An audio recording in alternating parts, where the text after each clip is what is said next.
Tonight on Deep Pockets, Senator Henry Paulson and my wonderful butler, Carmichael. Hello, and welcome to another wonderful episode of Deep Pockets. I am Walter Raleigh. For those of you who are new to this television program, I would like to say welcome to the only show on television that speaks about what is important to all. Money.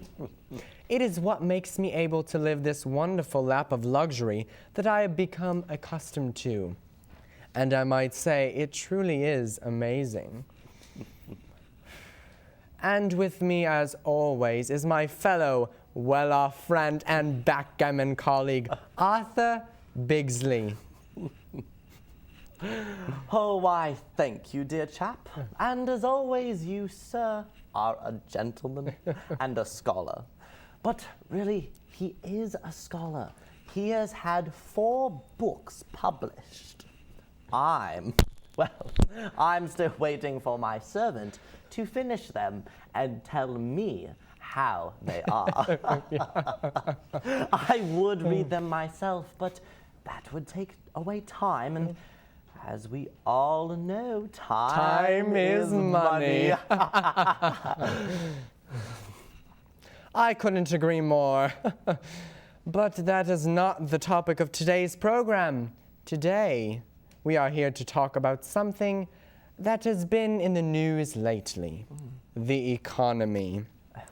You see, there has been all this talk lately, and I just don't see what the big fuss is all about. It's not like we're losing any money.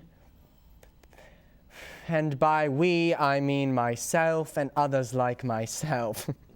In fact, Senator McCain, in a recent speech, assured us that there is nothing to worry about. And if McCain said it, then it has to be true. If you need proof, have a look at this. Before I continue with too many of my remarks, you know that there's been tremendous turmoil in our financial markets and Wall Street. And people are frightened by these events. Our economy, I think, still, the fundamentals of our economy are strong, but these are very, very difficult times.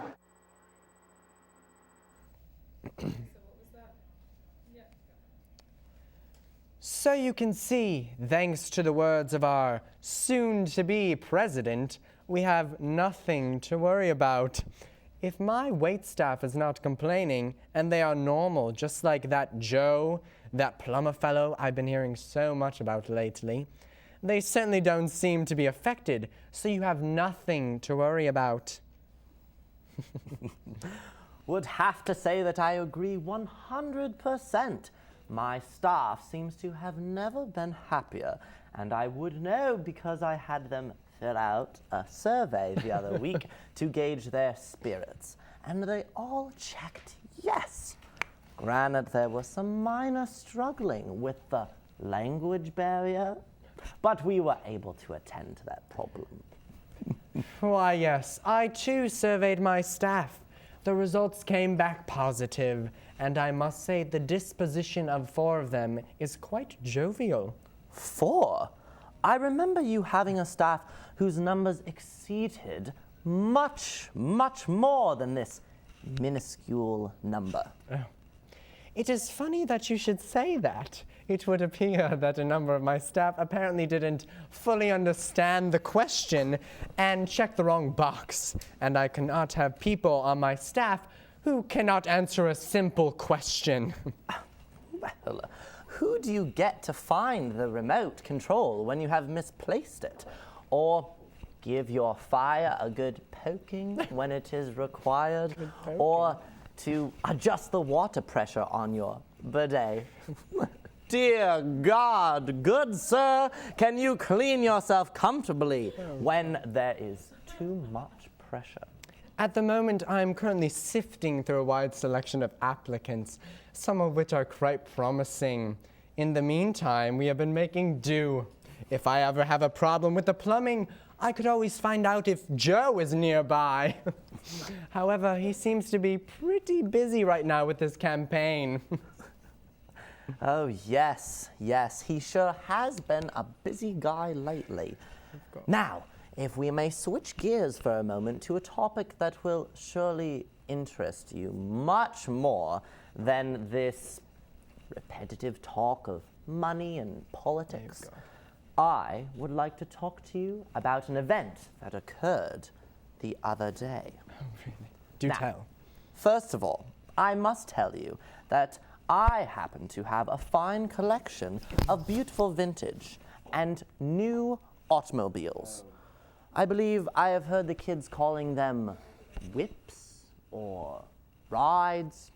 I don't know about all of that, but what I do know is that when being driven around the other day in my 1968 Rolls-Royce while stopped at a light, a man next to me rolled down his window and asked me if I had any gray poupon, laughed, and then drove off.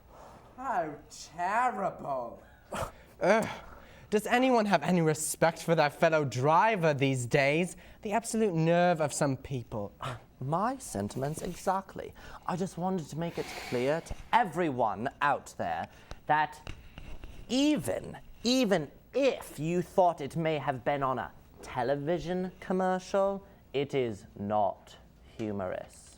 So, please respect my reading of the financial section of the paper and do not bother me with your attempts of humor.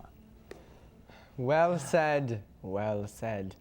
On that note, we're going to take a quick advertisement break. And when we come back, we have a special treat for all of you. Treasury Secretary Paulson will be with us to delve deeper into the so-called economic crisis. And later, as always, my faithful butler, Carmichael, will be here to join us. Carmichael. So do not get up. We will be right back.